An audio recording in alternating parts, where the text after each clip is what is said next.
Xin chào quý vị khán giả. Cảm ơn mọi người đã ghé thăm kênh của chúng tôi. Trước khi bắt đầu câu chuyện kịch tính ngay sau đây, đừng quên ấn nút đăng ký và bật chuông thông báo để không bỏ lỡ bất kỳ nội dung thú vị nào nhé. Ngoài phố, cơn mưa bất chợt của buổi chiều Sài Gòn ảo xuống. Dòng xe cộ hối hả bấm còi, từng vệt nước táp lên vỉa hè. Những bảng quảng cáo đèn LED lập lòe phản chiếu xuống mặt đường ướt nhẹp. Đứng trước một tòa nhà sang trọng mang phong cách kiến trúc châu Âu hiện đại, Ngọc khẽ thở dài. Cô vốn là một người phụ nữ trẻ tuổi, ăn mặc giản dị với áo sơ mi trắng đã sờn gấu, quần jean cũ và đôi giày vải đẫm nước mưa. Từ làn da và mái tóc đen dài buộc gọn, người ta có thể đoán cô là kiểu người không quen chưng diện. Ngọc ngước nhìn tấm bảng hiệu lớn Skyline Fashion và Couture, một cửa hàng thời trang cao cấp vừa khai trương cách đây không lâu, nằm ngay tầng trệt khách sạn 4 sao. Ánh đèn pha lê lung linh sau lớp kính trong suốt mang lại cảm giác lộng lẫy khác hẳn con đường ẩm ướt ngoài kia. Hôm nay, Ngọc quyết tâm ghé qua đây để tìm mua một chiếc váy phù hợp cho buổi kỷ niệm ngày cưới sắp tới với Long, chồng cô. Long là một doanh nhân thành đạt, đứng đầu công ty công nghệ đang ăn nên làm ra. Ai nhìn vào cũng nghĩ vợ của tổng tài chắc hẳn phải xa hoa, hàng hiệu từ đầu đến chân. Thế nhưng, Ngọc lại là người khiêm nhường, không thích phô trương. Từ ngày cưới Long, cô vẫn giữ nếp sống giản dị, thường chỉ chọn những thương hiệu tầm trung hoặc đặt may áo quần ở những nơi quen, chưa bao giờ xuất hiện lồng lộn trước đám đông. Nhiều lần, Long đề nghị đi cùng cô sắm đồ cho những dịp quan trọng, nhưng mỗi khi đó, công việc của anh lại chen ngang, còn Ngọc thì không muốn phiền chồng. Phần khác, cô cũng không quá tự tin bước vào các cửa hàng hạng sang. Xong, hôm nay, cô muốn một điều thật khác biệt, mua một chiếc váy thật đẹp, để anh bất ngờ vào đêm kỷ niệm. Cô hít sâu một hơi, lấy can đảm bước qua cánh cửa kính. Hương máy điều hòa lành lạnh phả ra, mùi nước hoa dịu dịu quyện với mùi vải mới. Không gian bên trong rộng rãi, bài trí tinh xảo. Chính giữa là hàng loạt mannequin khoác lên những mẫu váy dạ hội lộng lẫy, váy công sở cao cấp cùng phụ kiện sang trọng. Sàn lát đá cẩm thạch sáng bóng, phản chiếu đèn trang trí trần nhà kiểu châu Âu. Trái ngược vẻ hào nhoáng đó, Ngọc ngượng nghịu bước tới, đôi giày vải còn đọng nước mưa, tạo vài dấu ướt trên sàn. Xung quanh, vài khách hàng trông quý phái, ăn mặc thời thượng, lướt qua cô. Chẳng ai để tâm đến sự xuất hiện của một người ăn mặc toành toảng. Cố lên, cô tự trấn an. Mình đến đây chỉ để chọn váy, đâu làm gì sai. Ngay khi Ngọc đang loay hoay ở quầy trưng bày những chiếc váy màu pastel dịu nhẹ, một cô nhân viên trẻ tiến lại gần. Tấm bảng tên cài trên áo ghi, Trang nhân viên tư vấn. Trang mỉm cười, nhưng ánh mắt dường như có chút hoài nghi. Dạ, chào chị, em có thể giúp gì cho chị ạ? Giọng cô ta vẫn giữ vẻ lịch sự nghề nghiệp, nhưng Ngọc cảm nhận được một sự e dè nhất định. Cô khẽ cười đáp. Chào em, chị muốn tìm một chiếc váy dự tiệc, thanh lịch mà không quá rườm rà. Em có thể tư vấn cho chị mẫu nào hợp dáng không? Trang kín đáo liếc qua bộ trang phục giản dị, rồi liếc xuống đôi giày ướt. Có lẽ cô đang nghĩ không biết người này có đủ tiền mua hay không. Tuy vậy, do được đào tạo bài bản, Trang vẫn vờ như niềm nở. Dạ, bên em có nhiều mẫu đầm dạ tiệc lắm ạ. Nhưng chị cho em hỏi tầm giá chị đang nhắm tới là... Ngọc hơi sượng vì cách đặt câu hỏi này. Cô biết cửa hàng cao cấp ắt hẳn giá không hề rẻ, nhưng cũng đâu cần dò xét công khai như thế. Thay vì khó chịu, Ngọc nhẹ nhàng. Chị cũng chưa ấn định mức giá cụ thể. Em cứ giới thiệu cho chị các mẫu phù hợp. Nếu ưng, chị sẽ cân nhắc. Trang vẫn hơi lưỡng lự, rồi gật đầu. Cô dẫn Ngọc đi vòng vòng qua mấy giá treo đồ, giới thiệu sơ sài. Đây là các mẫu thiết kế trong nước, giá dao động quanh 10 mấy triệu. Còn phía kia là bộ sưu tập nước ngoài, giá tầm 20 đến 50 triệu. Chị xem thử đi ạ. Giọng Trang nhạt dần, tựa như không tin rằng Ngọc có khả năng mua nổi mấy chiếc đầm này. Nhưng vì khách chưa rời đi, Trang cũng phải làm tròn bổn phận. Trong lúc Ngọc cúi xuống xem chất liệu, Trang thỉnh thoảng liếc nhìn những nhân viên khác, như muốn cầu cứu hoặc ám chỉ khách này chắc không mua nổi đâu, phiền quá. Ngọc biết rõ thái độ đó, trong lòng có chút tủi thân. Cô không phải quá giàu có, nhưng đủ khả năng trả cho 1-2 chiếc váy tầm trung ở đây. Huống hồ, cô còn là vợ của Long, người chưa bao giờ tiếc tiền cho cô, miễn là cô thích. Bỗng, bầu không khí trong cửa hàng thay đổi khi cánh cửa kính mở toang, một làn hương nước hoa đắt tiền lan ra. Nhân viên quay sang đón chào vị khách mới, một cô gái trẻ, ăn mặc chặt chém, váy body đỏ ôm sát, khoe đường cong, kết hợp với đôi giày cao gót Louboutin gắn đinh tán lấp lánh. Cô ta đeo túi xách thuộc dòng Limited của một thương hiệu nổi tiếng. Mái tóc nhuộm nâu, uốn xoăn bồng bềnh, đôi môi tô son đỏ rực, thêm cặp kính mát sành điệu cài trên tóc làm bờm. Nhìn cách ăn mặc, ai cũng nghĩ cô ta là khách VIP hay ít nhất cũng phải có tiền. Thế là có đến 2 nhân viên nhanh nhẹn chạy đến chào. Dạ, chị mới đến ạ. Mời chị xem qua mẫu mới của chúng em. Mấy hôm nay về nhiều kiểu dáng đẹp lắm ạ. Cô gái sang trọng ấy liếc một vòng cửa hàng, ngẩng cao cằm. Tôi muốn coi mấy bộ nào đẹp nhất, sang nhất. Tôi sắp dự một sự kiện lớn. Giọng cô ta the thé, đầy tự tin. Thấy vậy, chàng cũng lập tức bỏ mặc Ngọc bên giá váy, hăm hở chạy qua. Chị ơi, bên em có mẫu dạ hội đính đá Swarovski mới về, vừa thanh lịch vừa nổi bật. Chị qua đây xem nhé. Cô gái đáp. Được, nếu hợp, tôi sẽ mua ngay. Ngọc bị bỏ rơi lặng lẽ, chỉ còn một nhân viên mới vào nghề đứng cạnh. Cô quan sát cảnh tượng các nhân viên đua nhau tiếp đón vị khách sang chảnh, rồi khẽ cười buồn.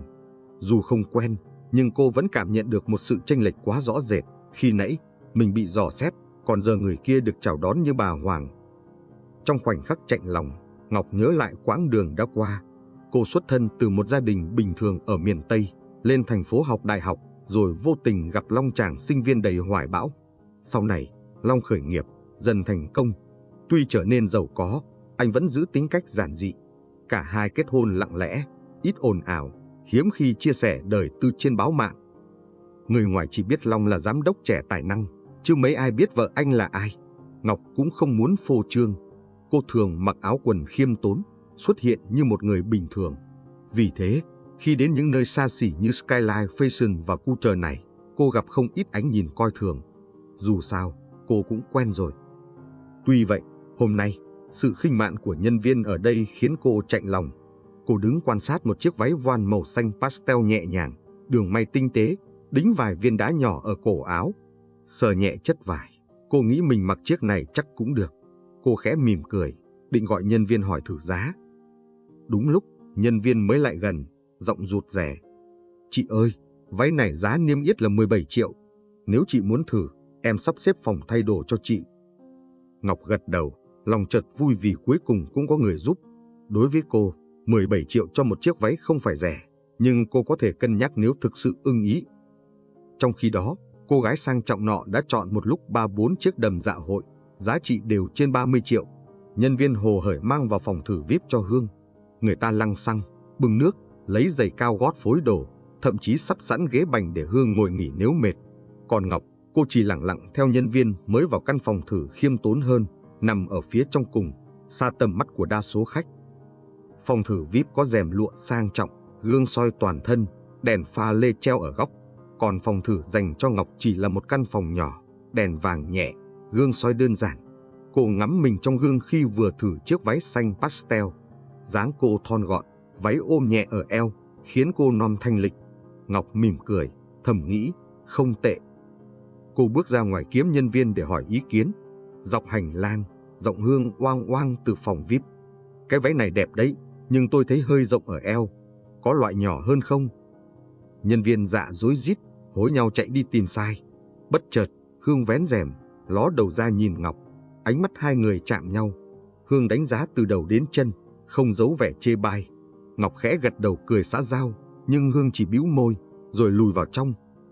Ngọc thầm nghĩ, cô ta chắc tưởng mình là ai đó kém cỏi, chẳng đáng bận tâm. Cô cố gạt suy nghĩ tiêu cực, tiến ra quầy. Tại quầy, chỉ còn một nhân viên đứng trực. Thấy Ngọc mặc váy, cô ta nhớn mày. Chị cần gì thêm không ạ? Chị muốn biết giá chính xác và hỏi xem còn tông màu khác không? Nhân viên lật sổ, nói. Váy này có mỗi màu xanh pastel, giá hiện là 16.800.000. Ưu đãi khai trương giảm 10% nếu mua trong hôm nay. Ngọc gật gù, cảm thấy hợp lý. Cô định nhờ nhân viên đưa thêm một đôi giày cao gót để thử cùng váy. Tuy nhiên, mắt cô bỗng liếc thấy Hương, cô gái sành điệu đi từ phòng VIP ra, trên tay cầm một chiếc đầm đỏ rực, có lẽ vừa thử xong, dáng vẻ vội vã, gương mặt lộ chút căng thẳng. Cô ta nhanh chóng lần ra phía cửa bên hông, nơi có lối dẫn sang hành lang chung của tòa nhà. Ngọc hơi ngạc nhiên, tự hỏi, cô ấy đi đâu gấp thế nhỉ? Mà thôi, việc ai nấy lo. Cô quay lại chủ đề chiếc váy xanh. Chưa đầy 10 phút sau, trong lúc Ngọc còn đang ngắm nghía mình trước gương, cửa hàng chợt ồn ào bởi tiếng hét thất thanh của một nhân viên. Trời ơi, mẫu váy limited bị mất rồi. Cả cửa hàng nhốn nháo. Người quản lý tên Quang, một người đàn ông trung niên, tóc húi cua, đeo cặp kính gọng đen, lập tức chạy đến. Có chuyện gì vậy? Cô nhân viên hớt hải chỉ vào kệ trưng bày chính giữa, nơi trước đó có đặt một chiếc váy dạ hội màu xanh lá đậm, đính pha lê chạy dọc thân, giá bán hơn 50 triệu, cũng là mẫu limited edition mới nhập. Giờ thì chiếc váy đã không cánh mà bay, chỉ còn lại móc treo trống trơn. Một nhân viên khác vội hùa theo. Chỉ có mấy người hôm nay sờ vào chiếc váy đó. Em nhớ hồi nãy chị Hương có ngắm qua, rồi bảo nhân viên lấy cỡ số 2 để cô thử. Sau đó, hình như cô ấy không thử ở đây mà bảo mang vào phòng thay đồ VIP rồi. Em bận khách, không rõ chuyện gì xảy ra tiếp theo. Quang chau mày. Chị Hương đâu? Dạ, chị ấy đi ra ngoài cổng phía hành lang, nói là muốn nghe điện thoại gấp. Em vừa ra nhìn thì không thấy chị ấy nữa. Tình huống rối ren. Quang dứt khoát gọi bảo vệ tòa nhà, yêu cầu kiểm tra camera và chặn các lối thoát. Sự việc mất chiếc váy đắt giá này quá nghiêm trọng, nó có thể ảnh hưởng lớn đến uy tín cửa hàng. Trong lúc mọi người nháo nhào, ánh mắt họ đổ dồn về phía Ngọc, vị khách duy nhất còn ở khu vực phòng thử và cũng không phải khách quen. Bởi Hương đã biến mất, mà nhân viên thì thành kiến rằng Hương giống khách nhà giàu, ít khả năng lấy trộm. Ngọc ăn mặc giản dị, vào đây không ai biết cô là ai, nên trở thành nghi phạm dễ bị quy chụp. Khi Quang chưa kịp đưa ra kết luận, một nhân viên tên Linh bỗng lên tiếng. Em để ý chị này từ lúc vào đã lảng vảng gần khu vực trưng bày. Cũng thấy chị ấy cầm thử vài món. Biết đâu, chính là chị ta. Ngọc giật mình, tắt hẳn nụ cười. Cô nói gì vậy? Tôi chỉ thử chiếc váy màu xanh pastel của tôi, đâu động vào váy nào khác. Linh vẫn toan tính. Ai biết được, trong lúc đông người, có thể chị ấy giấu luôn vào túi xách hoặc cầm ra ngoài. Váy bị mất, chị Hương đi đâu cũng không biết. Vậy chỉ còn chị này. Ngọc lắc đầu, tim đập thình thịch. Tôi đến đây mua váy, không có lý do gì lấy trộm. Các người có camera thì kiểm tra đi. Quang nhìn Ngọc từ đầu đến chân, gương mặt băn khoăn. Thật ra, quy định cửa hàng có cài camera ở khu trưng bày chính, lối đi, nhưng phòng thử VIP lại không lắp vì cần đảm bảo riêng tư cho khách. Một nhân viên trẻ khác cho rằng, hay là chị Hương lấy, vì chị ấy thử chính chiếc váy limited, có khi chỉ là hiểu lầm. Nhưng ngay lập tức, Trang phản bác. Chị Hương nhìn sang vậy, ai lại đi ăn cắp, còn vị khách này. Câu nói bỏ lửng nhưng thừa sức khiến Ngọc chết lặng. Quá rõ, họ xem thường cô, cho rằng trông cô không có tiền, dễ sinh lòng tham. Ngọc bực bội. Mấy người nói năng bừa bãi. Tôi không chấp, nhưng đề nghị đừng vu khống. Ai sai cứ tìm bằng chứng rõ ràng. Trang nhếch môi. Bằng chứng là chiếc váy đã biến mất. Chị cũng là người cuối cùng loanh quanh ở phòng thử. Bỗng, một giọng nói từ quản lý Quang vang lên, thể hiện sự cứng rắn. Tôi yêu cầu tạm giữ khách này để kiểm tra. Khi nào camera an ninh xác minh xong, nếu không phải chị ta, chúng tôi xin lỗi. Còn nếu đúng, sẽ mời công an. Ngọc sững sờ, không tin mình có thể bị đối xử như vậy. Trước sự chứng kiến của một số khách hiếu kỳ và nhân viên, Quang kiên quyết đòi lục soát túi xách Ngọc. Dĩ nhiên, Ngọc chỉ mang theo một chiếc túi vải nhỏ, bên trong có điện thoại, ví tiền, vài vật dụng cá nhân. Hoàn toàn không thể giấu nổi một chiếc váy dạ hội to và dài. Tuy nhiên, Trang không chùn bước. Có thể chị ta đã cuộn tròn chiếc váy, cột chặt hoặc tẩu tán cho người khác. Nhiều khả năng lắm. Ngọc tức nghẹn. Tôi đi một mình, không có ai là đồng phạm. Các người đang suy diễn. Cùng lúc đó, cô nhân viên mấy người từng lịch sự với Ngọc khi nãy khẽ nói. Có lẽ nên kiểm tra camera ở cửa ra vào. Nếu chị Hương bỏ đi nhanh như vậy, nhiều khả năng chị ấy là thủ phạm. Quang gật đầu. Được, trước hết, yêu cầu chị khách này giao chứng minh thư, ngồi ở đây một lát. Chúng tôi kiểm tra camera. Nếu không có bằng chứng chị lấy váy, chúng tôi sẽ cho chị về. Ngọc lặng người. Chuyện này sỉ nhục cô ghê gớm. Cô hít sâu, định gọi điện cho Long, nhưng ngần ngại vì anh đang bận dự một buổi họp cực kỳ quan trọng. Thường ngày, cô chẳng muốn làm phiền chồng về những việc cá nhân. Thế nhưng tình huống này khiến cô hoang mang. Nhân viên nhao nhao. Mời chị ngồi đợi ở ghế đằng kia. Không được ra khỏi cửa hàng, nếu không chúng tôi sẽ báo bảo vệ. Ngọc đành cầm điện thoại, di chuyển tới góc ghế xa nhất, chịu ánh mắt soi mói của mọi người. Tim cô rối bời, trong đầu vang lên câu hỏi, chuyện quái quỷ gì đang xảy ra? Vì sao họ lại tin cô gái sang chảnh kia không thể ăn cắp, còn tôi lại bị tình nghi? Trong lúc Ngọc chịu giam lòng bất đắc dĩ, Quang cử một số nhân viên chạy đi lục soát phòng thử VIP, kiểm tra khắp nhà kho phụ. Nhưng rõ ràng chiếc váy Limited không nằm đâu cả. Ít phút sau, bảo vệ của tòa nhà chạy vào, vẻ mặt nghiêm trọng. Chúng tôi xem lại camera hành lang. Vị khách nữ mặc váy đỏ người mà các anh chị gọi là Hương đã rời tòa nhà qua cửa sau cách đây khoảng 10 phút. Cô ấy không quay lại. Camera cũng cho thấy cô ấy cầm theo một túi ni lông lớn màu đen. Không rõ bên trong là gì. Quang giật mình. Cô ta không phải khách quen. Thông tin đăng ký ở sổ chưa? Nhân viên lắc đầu. Khách vãng lai, không đăng ký gì. Họ tên, số điện thoại, địa chỉ đều chưa ghi. Lúc vào, cô ấy nói chỉ ghé xem đồ. Bọn em chưa kịp hỏi thêm. Việc Hương bốc hơi đột ngột, mang theo túi đen lớn, đủ để nghi ngờ cô chính là kẻ đánh cắp váy. Vậy mà khi nãy, các nhân viên lại nhất mực bênh cô vì tưởng cô giàu. Một vài nhân viên rỉ rầm. Không lẽ cô ta thực sự ăn cắp, nhìn sang chảnh vậy? Đâu thể nhìn bề ngoài mà đoán được. Quang day chán, nhận ra có khả năng đã sai lầm khi xúi giục mọi người nghi ngờ Ngọc. Nhưng trong thâm tâm, anh vẫn chưa buông bỏ định kiến. Anh phân vân, nếu Hương lấy váy, cô ta phải vào phòng thử VIP, mà Ngọc đây cũng loanh quanh gần đó. Liệu Ngọc có tiếp tay hay không? Ý nghĩ này thoáng qua khiến anh rùng mình. Quang quay sang nói nhỏ với Trang. Nên tiếp tục giữ chân cô Ngọc này. Đợi chừng nào tìm ra Hương, hoặc tìm ra bằng chứng tội của Hương, thì hẵng tính. Lỡ đâu hai người họ cấu kết. Trang gật đầu, vẻ mặt lạnh tanh. Ở ghế chờ, Ngọc âm thầm quan sát. Cô vừa thấy bảo vệ báo cáo về người phụ nữ váy đỏ bỏ đi. Trong lòng, cô linh cảm kẻ trộm là Hương. Vì sao ư? Rõ ràng Hương có hành động khả nghi, từng chê bai nhưng lại lén lút bỏ trốn. Chẳng ai vô cớ lỉnh đi khi đang thử đồ nếu không có ý đồ xấu. Ngọc ngồi đó, chịu đựng ánh nhìn khinh thường, lòng trào dâng uất ức. Chưa bao giờ cô gặp phải tình huống này. Bị nghi là kẻ trộm chỉ vì ăn mặc giản dị, không có vẻ gì giàu có. Nhân viên xung quanh bàn tán.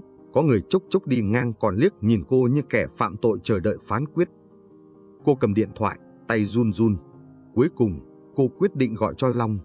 Dù biết anh đang bận, cô không thể ngồi im chịu oan. Alo, anh Long. Em đang ở cửa hàng Skyline Fashion và Cutter. Họ vu oan em lấy trộm váy. Giọng cô nghẹn ngào, sắp bật khóc. Đầu dây kia, Long sững sờ. Chuyện gì? Em nói rõ đi. Sao lại bị vu oan? Ngọc tóm tắt sự việc. Long lập tức trầm giọng. Em bình tĩnh. Anh sẽ gác lại buổi họp, đến ngay. Em cứ ở yên đó, đừng căng thẳng. Cúp máy, Ngọc thở phào. Dẫu đang rối bời, cô biết Long sẽ bảo vệ cô. Anh chưa bao giờ để cô phải chịu thiệt. Trước khi Long đến, Ngọc phải tiếp tục đối diện với sự hoài nghi. Quang ra hiệu cho nhân viên. Mời chị Ngọc vào phòng làm việc tạm, để tránh gây náo loạn. Chúng ta đợi công an khu vực tới lập biên bản. Công an? Ngọc tròn mắt. Trang lạnh lùng. Phải, nếu chị không chứng minh được mình vô tội, đương nhiên chúng tôi báo công an xử lý. Mất đồ giá trị lớn, không thể bỏ qua. Chớ trêu thay, Ngọc lại đang là nạn nhân bị vu oan, nhưng không ai nghe cô giải thích. Các nhân viên chỉ dựa vào định kiến, người sang trọng khó mà trộm, kẻ nghèo khó dễ nổi lòng tham. Ngọc bị mời vào một căn phòng nhỏ, bên trong có vài chiếc ghế.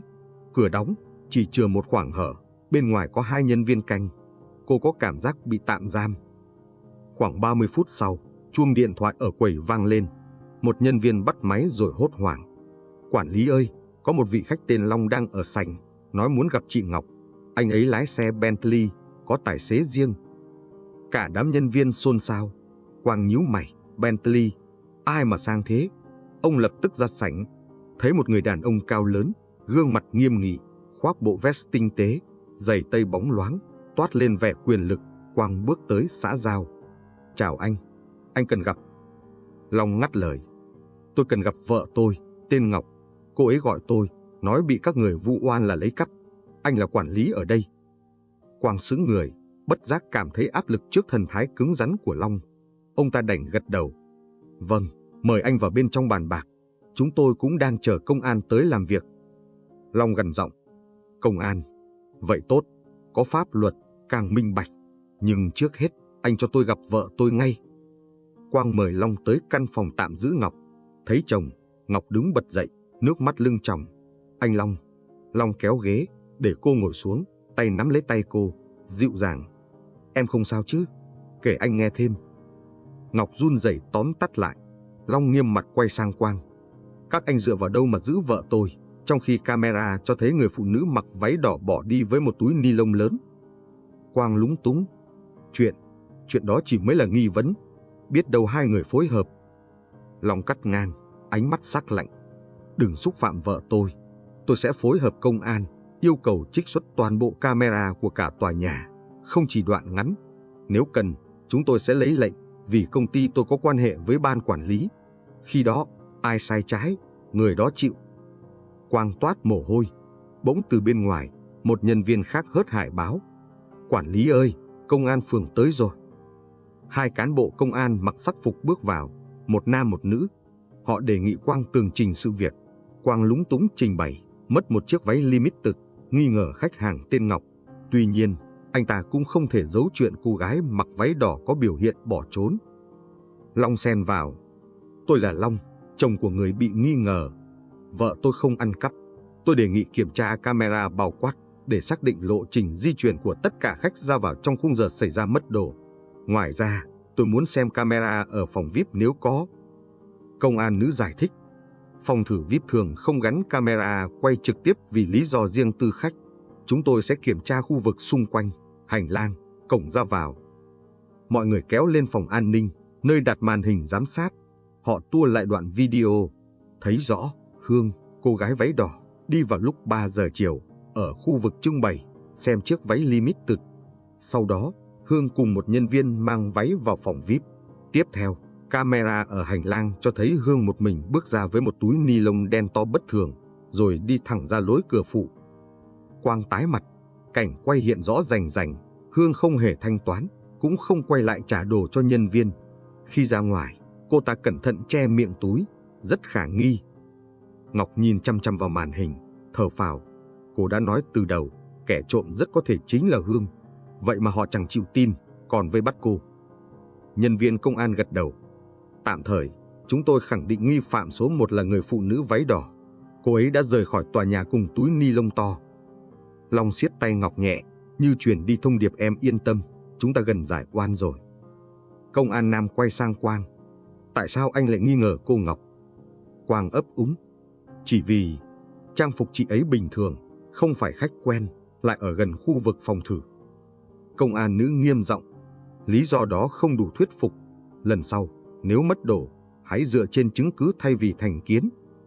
Quang toát mồ hôi, lúng túng xin lỗi Ngọc, nhưng vẫn chưa biết xử trí thế nào. Trong lúc mọi người tưởng đã rõ trắng đen, bất ngờ, cánh cửa kính lại mở ra. Một dáng hình quen thuộc xuất hiện, Hương, cô gái váy đỏ sang chảnh. Cô ta xách theo chiếc túi ni lông đen, khuôn mặt tươi tỉnh như không có chuyện gì. Không khí trùng xuống, ai nấy nhìn nhau ngỡ ngàng. Trang lắp bắp. Chị Hương, sao? Chị quay lại. Hương thản nhiên cười. Ủa, tôi quay lại để trả đồ. Lúc nãy tôi vội nghe điện thoại, nên tiện đem váy ra để so màu với đôi giày trong cốp xe. Giờ tôi đem trả. Cô ta rút từ túi ni lông ra đúng chiếc váy limited của cửa hàng, vẫn còn nguyên tác, lẫn móc treo. Cả đám người tròn mắt. Một nhân viên bức xúc. Chị mang đi như thế là vi phạm. Đúng ra phải báo nhân viên, hoặc ký giấy tạm mượn.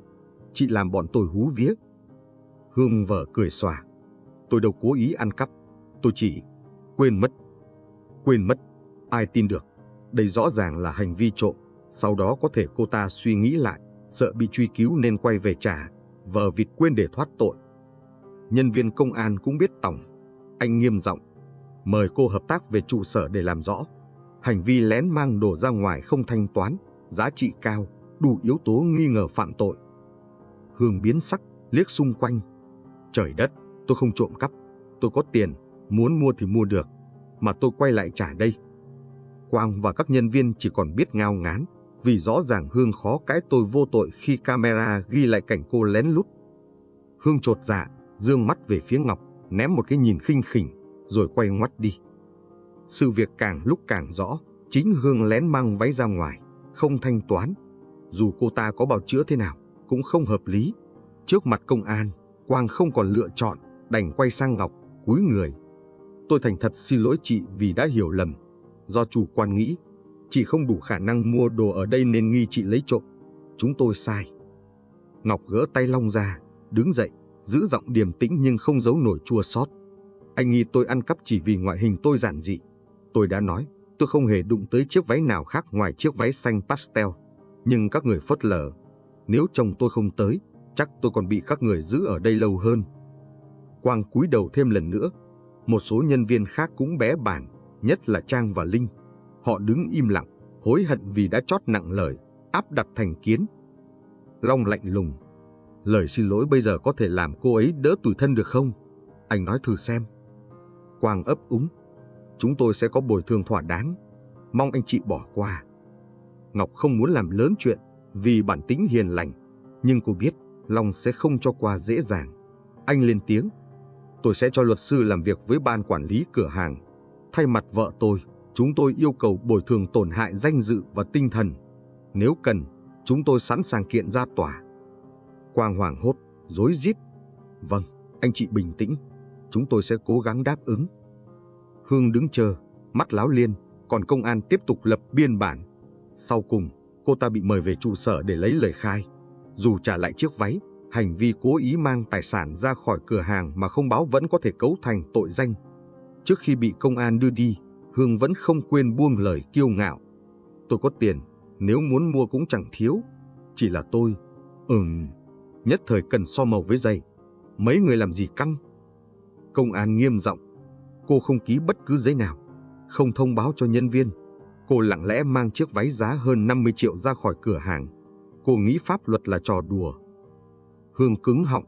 Cô ta hất tóc, bảo tôi sẽ gọi luật sư nhưng vẫn bị công an dẫn đi. Các nhân viên thở phào, nhưng nỗi xấu hổ vẫn còn đó. Chỉ vì đánh giá bề ngoài, họ để Hương cao chạy xa bay, suýt mất món đồ đắt giá, rồi còn vô cớ vu cho Ngọc tội trộm. Ngọc nghe tiếng giày cao gót của Hương xa dần, mới quay sang Long, giọng ngậm ngùi. Cảm ơn anh đã tới kịp, em thực sự hoảng loạn. Long ôm nhẹ vai vợ. Anh biết, lúc em gọi, anh phải bỏ ngang cuộc họp. Không sao, việc của em là quan trọng nhất. Nhìn Quang cùng nhân viên đang khúm núm, Long chợt chán ghét lối làm việc hời hợt của cửa hàng này. Sau khi công an rời đi, Quang vội mời Long và Ngọc vào phòng VIP, tỏ ý muốn bồi thường bằng quà tặng hoặc voucher mua sắm. Quang liên tục xin lỗi. Chúng tôi sai vì đã đối xử bất công với chị, gây tổn thương tinh thần. Chúng tôi mong anh chị rộng lượng bỏ qua. Ngọc mệt mỏi, chỉ lắc đầu. Tôi không cần quà. Thứ tôi cần là sự tôn trọng khi bước vào đây. Nhưng các người không làm được. Long đứng dậy, dứt khoát. Chúng tôi sẽ trao đổi với luật sư và ban giám đốc của các anh. Còn bây giờ, vợ tôi không muốn ở lại đây thêm. Quang cúi gập người. Trang, Linh và vài nhân viên khác muốn chạy theo xin lỗi, nhưng không dám. Họ chỉ có thể cúi mặt khi Long đưa Ngọc ra về, chẳng buồn ngoái lại. Ra tới sảnh, Ngọc nhìn người tài xế đang đợi bên chiếc Bentley, hơi ngượng ngùng. Cô không thích phô diễn giàu sang, nhưng lúc này cô muốn mọi người thấy rằng đừng trông mặt mà bắt hình dong. Ngọc chợt nhớ mục đích ban đầu, mua một chiếc váy đẹp cho ngày kỷ niệm. Giờ cô không còn hứng thú chọn đồ ở Skyline Fashion và Couture nữa. Tất cả những gì cô muốn là về nhà, tắm rửa, bình tĩnh. Trên đường về, ngồi cạnh Long, Ngọc tựa nhẹ đầu vào vai anh. Em xin lỗi vì khiến anh bỏ dở buổi họp. Long vuốt tóc vợ, giọng âu yếm. Sao lại xin lỗi? Em bị oan, anh phải có mặt để bảo vệ em chứ. Ngọc rưng rưng. Họ coi thường em, thấy em nghèo nàn, nghĩ em ăn cắp. Em cũng không muốn bày ra là vợ của anh để khoe khoang. Em chỉ muốn sống bình thường. Long thở dài.